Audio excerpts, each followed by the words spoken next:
सांगायची वेळ आलेली आहे। आणि म्हणून आम्हाला फार काही गडगंज श्रीमंती नसेल तरी चालेल, मनाच्या श्रीमंतीचे लोक पाहिजेत। मला आताच एक उदाहरण सांगतो। मी चेंबूरला कीर्तनाला गेलो, मुंबईचा चेंबूर भाग, परळी परिसरातले गावोच्या गाव त्या भागात गेले होते पूर्वीला 90ला 80ला, आणि त्यांनी स्वतःच्या कॉलन्या उभ्या केलेल्या आहेत चेंबूरच्या भागामध्ये, गावोच्या गाव। आणि त्यांचे घर किती, तुमच्या सगळ्यांच्या घरचे संडास बाथरूम मोठाले असतील, आंघोळीची नाहणी मोठाली असतील, दोनच लोक मावतील एकाच खोलीचे घर आहेत त्यांचे, 2-2, 3-3। मला एका ठिकाणी तर राहायची व्यवस्था केली, कंप्लीट 2 माणसं पाय लांबून झोपू शकत होती, एवढी छोटीशी खोली। एका खोलीच्या घरात मुंबईची माणसं राहतात। पण गेल्याच्या नंतर अक्षरशः माझ्याकडे चहा घ्यायला चला, माझ्याकडे आराम करायला चला, मुक्काम आमच्याकडे करा, अक्षरशः प्रचंड पाहुणचार चालू होता। तेव्हा माझ्या डोक्यात आलं, यांची घरं लहान आहेत पण मन मात्र प्रचंड मोठे, मोठ्या मनाची माणसं आहेत, घरांकडे बघू नका।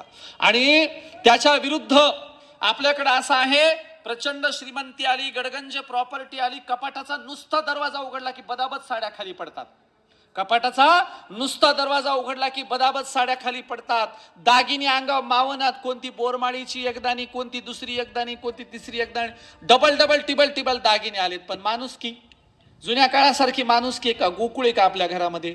लेकीचे बी लेकर येऊ द्या, जावायाचे, कुण्या शेजारचे, कुण्या पाजारचे, घरात लेकर खेळायले, धिंगाणा चालू आहे, आनंद चालू आहे, असं काही उरलंय का? असं काही उरलेलं नाही। उलट नव्या आलेल्या सुनबाईला सोफ्यावर नाचलेली लेकरं चालत नाहीत। खेड्यापाड्याची अवस्था अशी आणि शहराची, एका बापाला वाटलं 2 लेकरांना आपल्याला शिकवता येत नाही, मोठ्याला शिकवू, लहाना शेती करेल। मोठ्याला शिकवला, मोठा शहरात सेटल झाला, मोठ्याने घरदार बांधलं, कंपाऊंड वॉल बांधला, लहाना इकडं माती खाऊ शेती करायला लागला। लहाण्याची बायको बी तशी शेतकरी मिळाली, शहरातल्याची बायको तशी त्याच्यासारखी गोरी गोमटी मिळाली, शिकलेल्या घरातली मिळाली। आता लहाण्या भावाला आणि त्या जाऊबाईला काय वाटतं, शहरातलं काही नाही मिळालं तरी चालेल पण दवाखान्यात गेल्यावर डब्बा तरी येईल आपल्याला तिथल्या तिथं। आणि मग जेव्हा खेड्यातली जाऊबाई आणि त्याचा सख्खा भाऊ जेव्हा शहरात कुठल्या तरी दवाखान्यात ऍडमिट होतात आणि शहरातल्या जाऊबाईला डब्बा द्यायची वेळ येते, तेव्हा कुरकुर करते, डब्बा सुद्धा नीट देत नाही। कुणी आलं गावाकडचं तर ती छोट्याशा प्लेटमध्ये वाळलेले अगदी कोरडे पोहे खाऊ घालते आणि तेवढ्या पोह्यावरच गावाकडच्यांना पाठवते, अशी शहरातली जाऊबाई असते।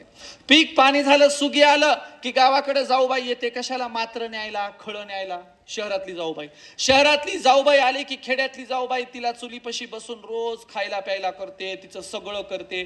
शहरातली जाऊबाई गावभर हिंडून येते, गावभर, आणि की बिचारी खेड्यातली आले म्हणून स्वयंपाकात बेजार असते। असं प्रत्येकाच्या घरात वर्ग व्यवस्था निर्माण झाली, म्हणजे सख्खा भाऊ श्रीमंत आणि सख्खा भाऊ गरीब, सख्या भावाची बायको सरंजामदारीन आणि सख्या भावाची बायको गरीब सर्वहारा झाली, अशी गावभर अवस्था आहे।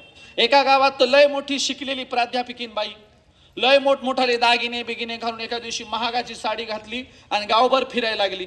तिला वाटलं कोणीतरी विचारावं कितीला घेतली, लय फुगीरपणा आला, शिक्षणाने नोकरीनं, काय करावं? गावातल्या बाया म्हणल्या हिला विचारत नका, लय फुगीर आहे म्हणली। मग तिला कोणी विचारीच ना, साडी कितीला घेतली। गावभर फिरली, पदर दाखवायली, मिऱ्या दाखवायली, इकडून तिकडून फिरवायली, हात फिरवायली, पदर घ्यायली, पण कोणी विचारत ना। अंधार पडला आणि बोळीच्या रस्त्याने घराकडे निघाली। संध्याकाळी तन तन तन तन पाय आपटीत घराकडे निघाली। पाय आपटताना एक कुत्री बसली होती, कुत्रीच्या शेपटी पाय पडला आणि कुत्री म्हणली क्वायकून, ही म्हणली आजच घेतली 10,000 रुपयाला। कोणीच विचारणार, कुत्रीला सांगायची वेळ आली, का आली? कारण आम्हाला इतरांशी काही घेणं देणं नाही ना। आणि म्हणून इतरांच्या सुखदुःखात सहभागी व्हावं, इतरांच्या भेटीला जावं, इतरांच्या मर्तुकीला जावं, इतरांच्या वाढदिवसाला जावं, इतरांच्या कुठल्या ना कुठल्या कार्यात सहभागी व्हावं, तर लोक आपल्याही कार्यात सहभागी होतात।